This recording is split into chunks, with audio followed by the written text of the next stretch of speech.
Hey there, welcome to day 252 of our Be a Better You annual challenge. This year, we're doing one thing every single day to be a better version of ourselves. This month, we're focusing on spirituality, spiritual growth, spiritual topics. And we just came off the SOAP framework. I hope that you had a good experience using that tool. If you have any questions about it, please ask me. Today, I'm going to start with a quote from Dr. Wayne Dyer's Everyday Wisdom for Success. And then we're going to talk about spiritual perspective, spiritual point of view. The way we look at things, the way we phrase things has a huge impact on how we experience them and the results that we get in every area and aspect of our life, especially with respect to spirituality. I'm going to read a list of descriptive words, and you're going to think about them and see how they make you feel and how you look toward the experience that you're having at any given time, or the thing that you have to do based on the words you choose, your point of view, your perspective, what you use and what you say. So let's see what Wayne Dyer has to say today. He says, look upon every experience you've ever had and everyone who's ever played any role in your life as having been sent to you for your benefit. In this universe, there are simply no accidents, meaning everything that happens, everything that we experience happens for a reason. Don't always understand at the time, but it absolutely positively does. So the reason we're talking about point of view and perspective today is each of us approach every experience that we have with our current mindset. So if we're stressed out about work or something in the family, we're going to approach a situation or an experience differently than if we're having an absolutely amazing day. So the words I want us to think about today, and this is our action item, it's pretty simple today, is just think about this and how your point of view impacts your experience of anything, especially spiritual experiences. Okay, if I say I need to do something, how does that make me feel?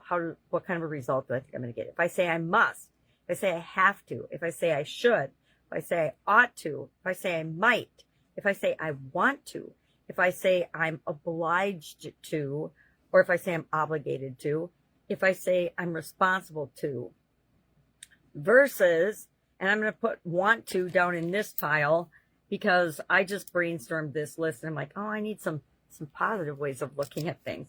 So what if I say I want to do this thing and you fill in the blank? I'm excited to, I'm curious to, I'm delighted to, I'm stoked to, I get to, I'm lucky to.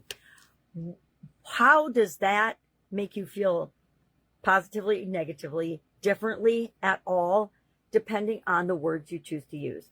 I catch myself times saying, oh, I've got to do this. I got to do the laundry. I got to do the dishes. I got to go here. I got to go there. I got to call this person. I've got to do this. And when I say I have to do something, or I've got to do it, or I must do it, I feel stress and pressure to do that thing, not necessarily approaching the thing I have to do or want to do, because usually these days I only do what I want to do. So when I say I have to do it, I do it because I want to. So why am I saying I have to? I want to do things that make the world a better place and my life and my family's life better. I'm lucky to do that. I'm lucky I have a family to do things with and for. We're so blessed and so fortunate, yet so often we're focusing on the negative because of the terminology and the phrasing and our point of view as we approach an experience or a task. Oh, I have to go to this wedding. I have to go to this event. I have to do this thing for my job. I have to go to church every Sunday, whatever it is for you. If you feel obligated to do it versus you have a desire and you want to do it, you're approaching it with very different energy. And the energy we put into things is the energy we get out of them.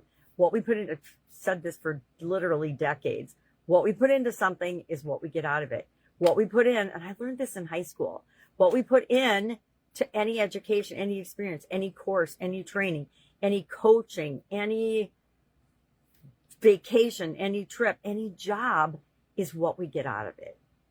And sometimes we don't want to admit that, but sometimes we're not putting our best effort and our best foot forward. And so we get mediocre results. So I challenge you today to think about and pay attention to, I'm just going to pay attention to my self-talk and what actually comes out of my mouth. Because if it comes out of my mouth, I already thought it. I've already thought it a bunch of times, and then it comes out of my mouth. And so that means it's even more ingrained, and I want to do something about it. I want to start flipping the switch on the negative way of approaching any experience, because if I approach any experience as mundane as brushing my teeth with negative, guess what? I'm not going to have a great toothbrushing experience. If I approach any relationship, any communication, any interaction with a trepidation or any negative energy, that's what I'm going to get out of it, because people sense that from us and we sense it from ourselves, right? All right. So that's our action item today. Notice the words that you're using when it comes to things that you do. I almost said have to do, but things you choose to do. That's what. Choose to. Why don't I have choose to on this? There. See, I'm going to think of more as I go about my day too. All right. Any questions about this? Hit me up and ask. See if it makes a difference in the outcomes that you get in just maybe one experience today. And then let us know in the comments below. Have an amazing day, and I will, of course, be with you tomorrow.